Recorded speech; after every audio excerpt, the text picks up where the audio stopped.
আসসালামু আলাইকুম।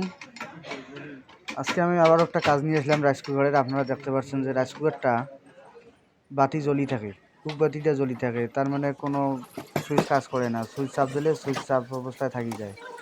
যাই হোক, এখন আমি রাইস কুকারের বডিটা আমি খুলে নেবো, পেছনটারটা খুলে নেওয়ার পর দেখবো যে আসলে মূলত সমস্যাটা কোথায়। এখন প্রথমে দেখবো সুইচটা দেখবো যে আসলে স্ক্রিনটা ঠিকমতো কাজ করে কিনা। তা আসলে আমি দেখলাম যে স্ক্রিনটা কাজ করে, কিন্তু ম্যাগনেটটা যে আছে, আপনারা দেখতে পাচ্ছেন আমি ম্যাগনেটটা খুলে নিচ্ছি। এই ম্যাগনেটটাই কাজ করে না। ম্যাগনেটটা মরচে ধোয়ার কারণে জাম লাগি যায়। এখন আমি এই ম্যাগনেটটা চেঞ্জ করে দেবো। আপনারা দেখতে পাচ্ছেন আমি ম্যাগনেটটা খুলে দেখাইলাম যে আসলে মরচে ধরছে। নতুন একটা আমি ম্যাগনেট নিয়ে আসবো। ম্যাগনেটটা নিয়ে আসছি। এখন আমি ম্যাগনেটটা, এই যে আপনারা দেখতে পাচ্ছেন নতুন একটা ম্যাগনেট, এইটা আমি এখন লাগাবো।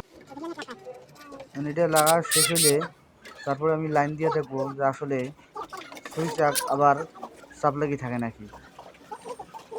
আপনারা দেখতে পাচ্ছেন আমি ম্যাগনেটটা লাগাইলাম। ম্যাগনেটটা অবশ্য লাগার শেষের পথে।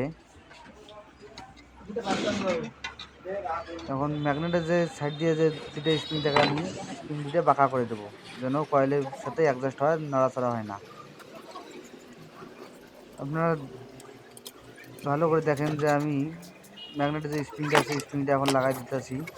এখন আলহামদুলিল্লাহ এখন আমি লাইন দিয়ে দেখবো, যে আপনারা দেখতে পাচ্ছেন কাজ করে, দেখেন।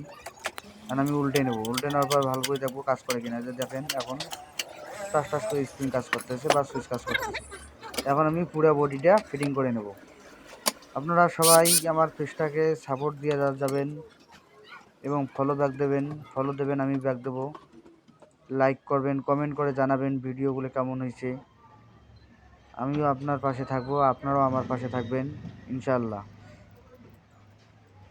এখন আমার বডিটা লাগা শেষ হয়ে গেল।